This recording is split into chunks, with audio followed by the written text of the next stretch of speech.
Hassle-free sneaker releases, that I can get behind.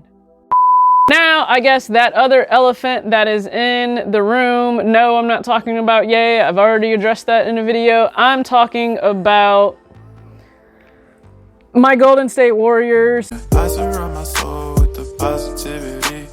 That's why I don't worry about the things that I don't see. Yeah. These days I don't worry about much. I think we should have some more fun.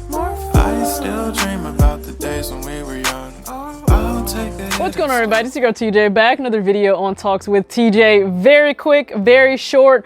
The women's Air Jordan 1 Retro High Starfish is secured. I have that, so shout out to size. Yes, I know I said this already in another video, but it's actually been just amazing to just go shop UK retailers.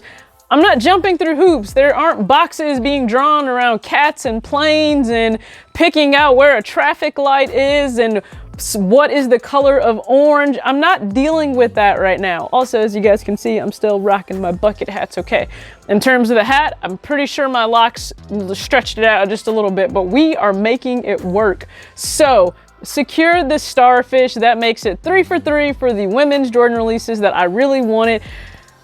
And now I have fallen into this this chokehold of New Balance's 9060. I already fell in love with the Penny Cookie Pink pair by Joe Fresh Goods that Joe graciously sent over. I love that pair. Absolutely love them. And yeah, I have the Rain Cloud pair. So quick video on that soon.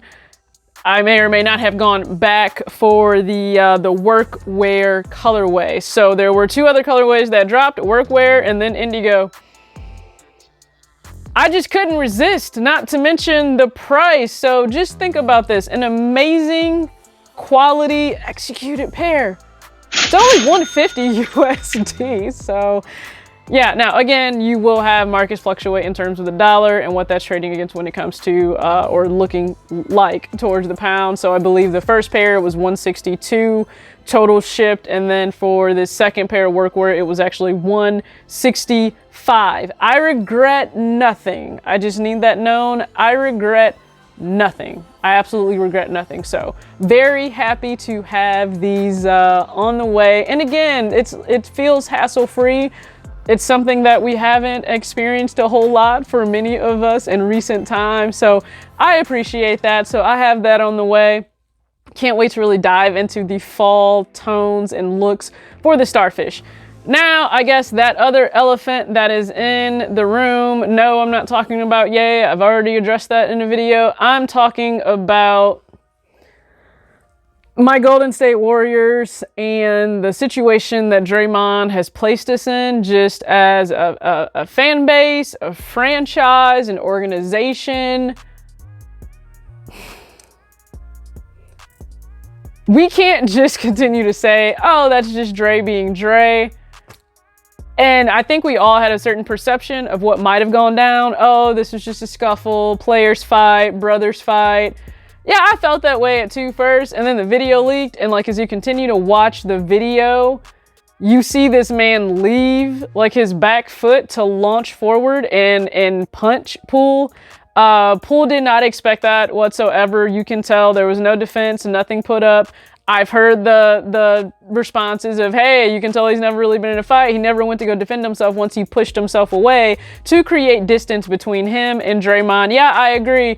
Maybe he's never been in that situation before, but nonetheless, I'm pretty sure you don't expect to be punched in that manner by a teammate. So I'm sure many people will look at this a number of different ways, but the punch was uncalled for. I don't care what he was jawing about or saying. Here's the thing, Draymond, you talk a whole lot of smack, more than anyone else in the NBA outside of maybe Pat Bev.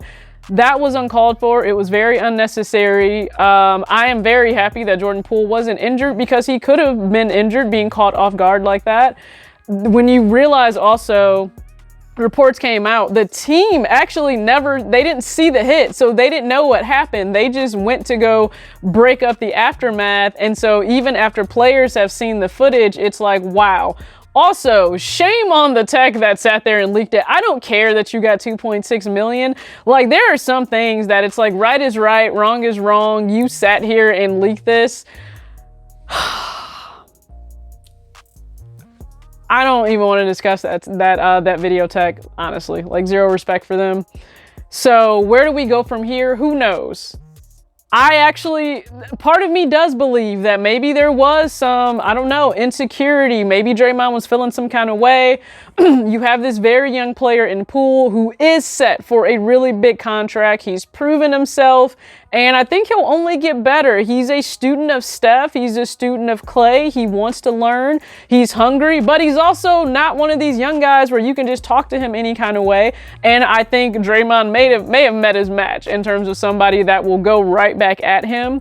And also, we have to address, he's not just going to do this with any and everybody. Like, he would never pull this with Clay. He would never pull this with Steph. So I think people are very cognizant of who they may choose to go at, you know, physically, or who they're going to boss up on, and that happened. So don't ask me as a Warriors fan how I'm doing right now, okay? This is why we can't have nice things. I just wanted an off season to go without problems, without injuries, and now this is at the forefront. It's the only thing people are going to talk about. I hate that. I hate this situation for Poole. I hate it for Steph, because you now have Steph having to account and having to answer questions. This had nothing to do with him, but he's a superstar. He's the face. He will have to answer for this, which sucks. It's unfair to him. Draymond, you definitely disappointed so many of us. And yeah, that's all I gotta say on that. So I appreciate you guys for tuning in. As always, act your age, not your shoe size. Peace.